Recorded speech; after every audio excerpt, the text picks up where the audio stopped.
Well, what is up everybody? Welcome back to another episode of I Review Something.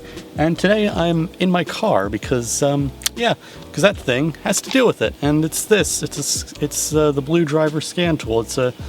It's effectively what it does is it converts the sensor, the OBD2 port and the down below my steering wheel in my car into Bluetooth, so I can go and look at what my car's computer is actually thinking, and I can see if it's causing any problems, because I've been having a bunch of I've been starting to see some error lights on this thing, and you know what, I need to get that all figured out. So yeah, so we're gonna take a look at this, and yeah.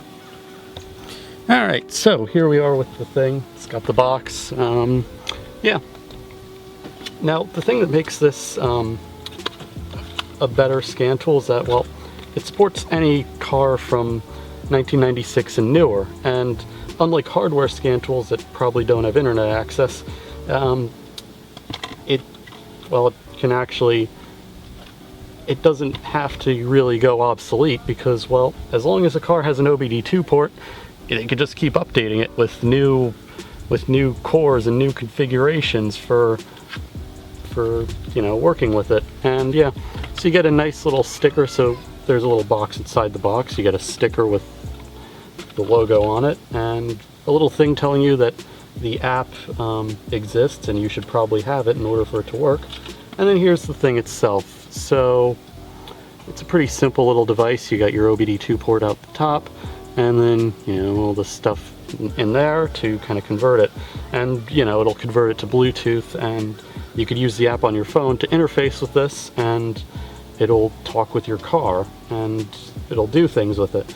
So yeah, let's get it installed and running. Alright, so right in the shot, kind of in the middle of it, yeah, you can see that there's the port for me. Now I drive a 2014 Ford Fiesta SE, which has it right under the steering wheel, so it's kind of pointing under there. And if I just get it connected, yeah, and there we go. We just connect it, and it has a little blue light that comes on, and yeah. And now, if I power up the car, it should be able to, connect it with my phone and get some stuff, get it going and stuff. Alright, so now that I'm connected to it, yeah, I've gotten it there. Now, connection steps I really couldn't show because I just clicked connect, and now I'm on iOS, and what had happened is that it actually requested to pair with my phone, and yeah, and so it just grayed out the connect button and all that. But anyways, but what it can show is that I am on the app itself. So we've got about 9 things we can do. Yeah, we've got logging stuff, and yeah, we can even read codes, and yeah, we can do scans and stuff, and it will just start working with it. It'll start communicating with it. It takes a bit of time, I think, and yeah, and it's interesting to see how it's just through my phone and stuff, and it's like, oh yeah, that's all the things and stuff. Yeah. Now, of course, I don't have it on, so it might show a couple things, but otherwise standard stuff. Anyways, so yeah. Alright, so it did find some stuff. Yeah, which kind of checks out with everything. So yeah, we have the airbag warning. Yeah, that's one of the things that's been a bit of a problem with me, because I've had the airbag light on every time I've been in here, and that's kind of the reason I needed this. And yeah, there's a code for it.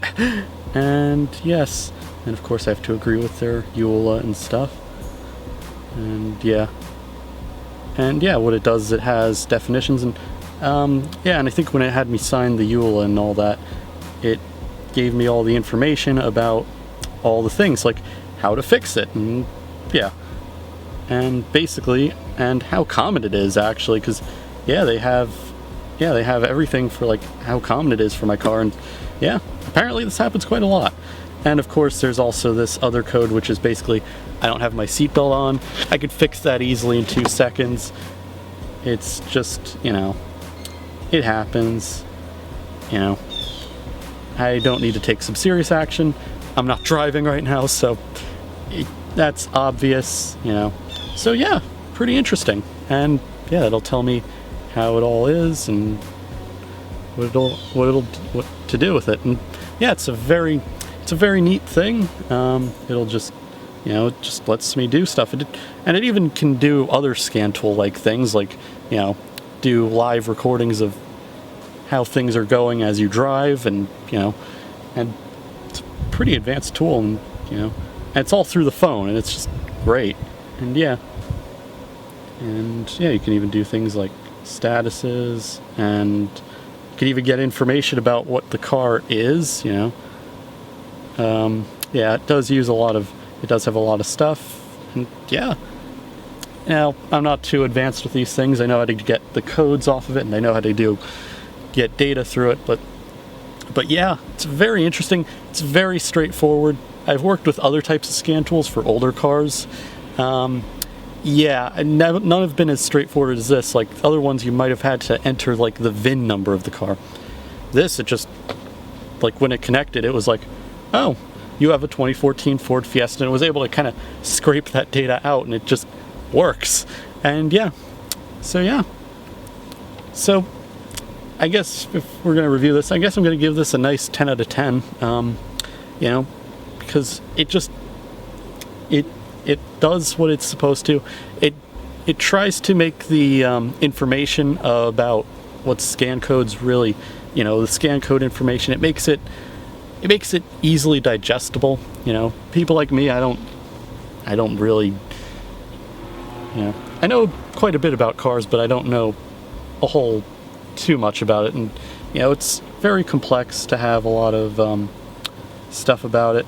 You know, it's very easy to, you know, be very confused as to what is going on, and yeah, and so I find it really great that, you know, you can get in that, you know, you can now get your car's computer to be viewable on your phone, and it's just easy, and it has all the steps for how you can fix it and how often it happens. It's absolutely great. Again, 10 out of 10 for me. And yeah, and with that being said, yeah, that's gonna be it for today's video. This is a very random channel where I post whatever the hell I want, and yeah, so one day you might get a review of something like this, and one day you might get something completely different. But yeah, if you like what you saw, please leave a like and subscribe. You know, it helps out the channel a bit. And yeah, and bye.